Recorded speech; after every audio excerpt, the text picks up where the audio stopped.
Hi friends, welcome my பாட்டு குட்டீஸ் channel. இன்றைக்கி நாம் கிராமத்து ஸ்டைலில் நாட்டுக்கோழி குழம்பு எப்படி செய்கிறதுங்கிறத பற்றி பார்க்கலாங்க.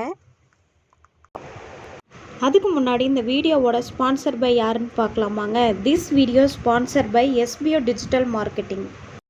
நமக்கு எஸ்பிஓ டிஜிட்டல் மார்க்கெட்டிங் மூலிமா ஒர்க் ஃப்ரம் ஹோம் ஆப்பர்ச்சுனிட்டி கிடைக்குது. நமக்கு பகுதி நேர வேலை வாய்ப்பாக எஸ்பிஓ டிஜிட்டல் மார்க்கெட்டிங் மூலியமாக நமக்கு ஒரு வேலை வாய்ப்பு கொடுக்குறாங்க. படித்த மாணவர்கள் மற்றும் இல்லத்தரசிகளுக்கு இந்த எஸ்பிஓ டிஜிட்டல் மார்க்கெட்டிங் மூலியமாக நல்ல ஒரு வேலை வாய்ப்பாக அமைகிறது. நம்ம எஸ்பிஓவில் ஒர்க் பண்ண நம்மளோட ஓய்வு நேரத்தை பயன்படுத்தி சம்பாதிக்கக்கூடிய அளவுக்கு வேலை வாய்ப்பை கொடுக்குறாங்க. இதில் நமக்கு எப்படிப்பட்ட ஒர்க் இருக்குதுன்னு பார்த்தோம்னா, எஸ்பிஓவில் கொடுக்கக்கூடிய கண்டென்ட்டை ஷேர் பண்ணுறது தான் நம்மளோட டாஸ்க்காக இருக்கும். இதில் நோ செல்லிங், நோ ரெஃபரல். உங்ககிட்ட ஃபேஸ்புக், இன்ஸ்டாகிராம், யூடியூப் அக்கௌண்ட் இருக்கா?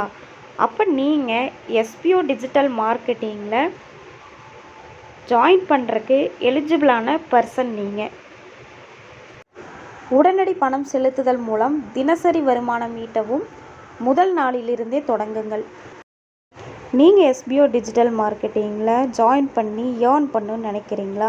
அப்போ உடனே உங்களோட நேம் அண்ட் குவாலிஃபிகேஷனை ஸ்க்ரீனில் தெரிகிற நம்பர் 9994104160 என்ற நம்பருக்கு வாட்ஸ்அப்பில் சென்ட் பண்ணுங்கள். உங்களோட டீட்டெயில்ஸை சென்ட் பண்ண உடனே எஸ்பிஓ டிஜிட்டல் மார்க்கெட்டிங்லேருந்து எப்படி ஜாயின் பண்ணுறதுங்கிறத டீட்டெயில்ஸை கொடுப்பாங்க. அதுபடி நீங்கள் ஜாயின் பண்ணிக்கோங்க. தினம் 300 ரூபாய் சம்பாதிக்க அரிய வாய்ப்பு. இன்ஸ்டாகிராம், ஃபேஸ்புக் பயன்படுத்த தெரிந்தால் போதும். Content post and content publishing மூலமா தினம் 300 ரூபாய் சம்பாதிக்கலாம். இந்த வேலை செய்ய 5 நிமிடம் போதும். Work training support, group communication support, all language customer live chat support. முக்கியமா சொந்தமா ஒரு பிசினஸ் ஸ்டார்ட் பண்ற அளவுக்கு உங்களால கற்றுக்கொள்ளவும் முடியும், சம்பாதிக்கவும் முடியும். இந்த வேலை வாய்ப்பு வழங்குவது 5 வருடத்திற்கு மேல ரன் ஆகிட்டு இருக்க நம்ம தமிழ்நாட்டு company school of business organisation private limited. மேலும் விவரங்களுக்கு டிஸ்கிரிப்ஷன்ல கொடுத்திருக்க நம்பருக்கு வாட்ஸ்அப் பண்ணுங்க.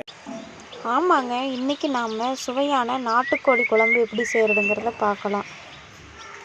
அதுக்கு தேவையான இஞ்சி பூண்டு பேஸ்டெல்லாம் ரெடி பண்ணி வச்சாச்சு. இப்போ ஒரு கடாயில் எண்ணெய் ஊற்றிட்டோம். அதுக்கு முன்னாடி நம்ம கருவேப்பிலை தழை தேவைப்படுது, கொஞ்சம் போய் பறிச்சுட்டு வந்துடலாம். நம்ம வீட்டிலேயே மரம் வச்சு கிட்டத்தட்ட ஒரு 3 வருஷம் ஆச்சுங்க. அது நல்லா ஓரளவு வளர்ந்து வந்துருக்கு. அதில் போய் எடுத்துகிட்டு வந்துடலாம். எடுக்க போகலான்னு பார்த்தா பயங்கரமான காற்று. இப்போ தேவையான அளவு பறிச்சுட்டு வந்து வச்சாச்சு. இப்போ எண்ணெய் காஞ்ச உடனே கடுகு 2 போட்டாச்சு. கடுகு நல்லா பொரிஞ்சதுக்கப்புறம் பட்டை, சோம்பு, பட்டை, கிராம்பு இதெல்லாம் கொஞ்சம் போட்டாச்சு. போட்டதுக்கப்புறம் ஒரே ஒரு பெரிய வெங்காயம் கட் பண்ணி வச்சுருந்தோம், அதையும் ஆட் பண்ணியாச்சு. அதுக்கப்புறம் நம்ம அரைச்சி வச்சுருந்த இஞ்சி பூண்டு பேஸ்ட்டையும் போட்டு நல்லா மிக்ஸ் பண்ணிடுவோம்.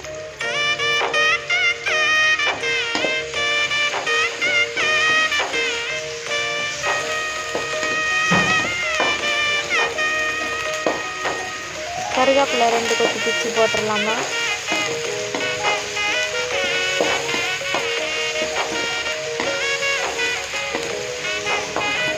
எல்லாத்தையும் நல்லா வணக்கி விட்டதுக்கப்புறம் நம்ம சிக்கன் எல்லாம் எடுத்து நல்லா கழுவி ரெடி எடுத்து ஒரு பாத்திரத்தில் வச்சாச்சு.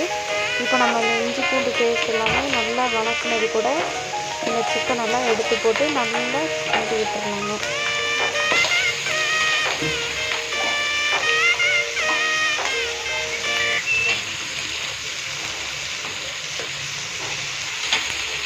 இந்த நாட்டுக்கோழி கறி சாப்பிட்றதுனால நல்ல ஒரு ப்ரோட்டீன் கிடைக்குது நம்மளுக்கு. புரதச்சத்து கிடைக்குது. நல்ல ஒரு செரிமானம் ஆகக்கூடிய ஒரு இறைச்சி இந்த நாட்டுக்கோழி.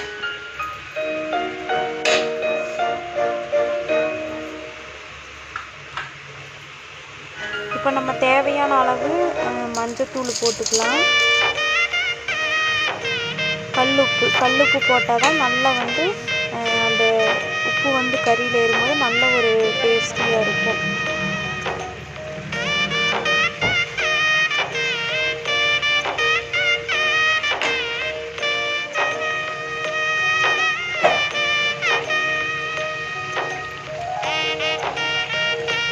நல்லா நல்லா கறி இப்போ நம்ம க்ளோஸ் பண்ணிடலாம். ஓரளவு வெந்ததுக்கப்புறம் நம்ம வந்து வெங்காயம் தக்காளி நல்லா வதக்கிவிட்டு அதை அரைச்சி ஊற்றணும் குழம்புக்கு. இப்போ வடச்சட்டியில் 2 கைப்பிடி அளவு சின்ன வெங்காயம் உரிச்சாச்சு. எண்ணெய் ஊற்றி நல்லா வதக்கிவிட்டு கொஞ்சம் சோம்பு போட்டாச்சு, 1 டேபிள் ஸ்பூன் அளவு. 2 பெரிய தக்காளி நல்லா கட் பண்ணி வச்சு அது கூடவே போட்டு நல்லா மிக்ஸ் பண்ணிடலாம். இப்போ நம்ம தேவையான மசாலா தூள், நாங்கள் வந்து இங்கே மாவு மில்லேருந்து வாங்குவோம் சிக்கன் மட்டன் பொடி, அது நல்ல ஒரு டேஸ்ட்டாக இருக்கும். இப்போ வெந்த கறி கூட அந்த பொடியை வந்து மிக்ஸ் பண்ணிடலாம். அதுலேயே எல்லாமே தனியா, கரம் மசாலா எல்லாமே மிக்சடாக நல்லாயிருக்கும். அது ஒரு டேஸ்டியாக நாங்கள் அந்த ஃப்ளேவர் தான் யூஸ் பண்ணுவோம். அதனால் அதை கறியோடு போட்டு நல்லா மிக்ஸ் பண்ணியாச்சு. நல்லா மிக்ஸ் பண்ணி அந்த மசாலா தூளெல்லாம் கறியோட போய் ஆட் ஆகும்போது அதோட டேஸ்ட்டே வேறையாக இருக்கும். இப்போ நம்ம அரைச்சி வச்ச வெங்காயம் தக்காளி எல்லாமே அரைச்சி வச்சுருக்கோம். இப்போ அதை நம்ம அந்த கறியோடு சேர்த்து ஆட் பண்ணிடுவோம். நல்லா ஆட் பண்ணி தேவையான அளவு, குழம்புக்கு தேவையான அளவு தண்ணி ஊற்றி நல்லா கொதிக்க விட்டுறலாம்.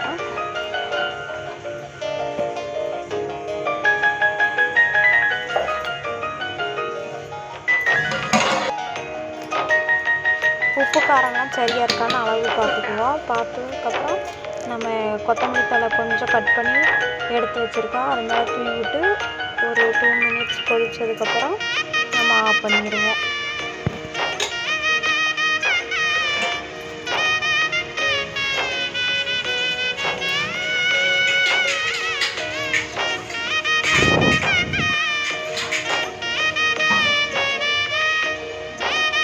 சிம்பிளாக நாட்டுக்கோழி சிக்கன் குழம்பு எப்படி செய்கிறதுங்கிறத இந்த வீடியோ பார்த்து ட்ரை பண்ணுங்கள். ரொம்பவுமே ஈஸியாகவும் இருந்தது, நல்ல ஒரு டேஸ்டியாகவும் இருந்தது. தேங்க்ஸ் ஃபார் வாட்சிங் வீடியோ. Thanks for supporting. மறக்காமல் நம்ம வீடியோவை லைக் பண்ணுங்கள், ஷேர் பண்ணுங்கள், சப்ஸ்கிரைப் பண்ணுங்கள். தேங்க்யூ.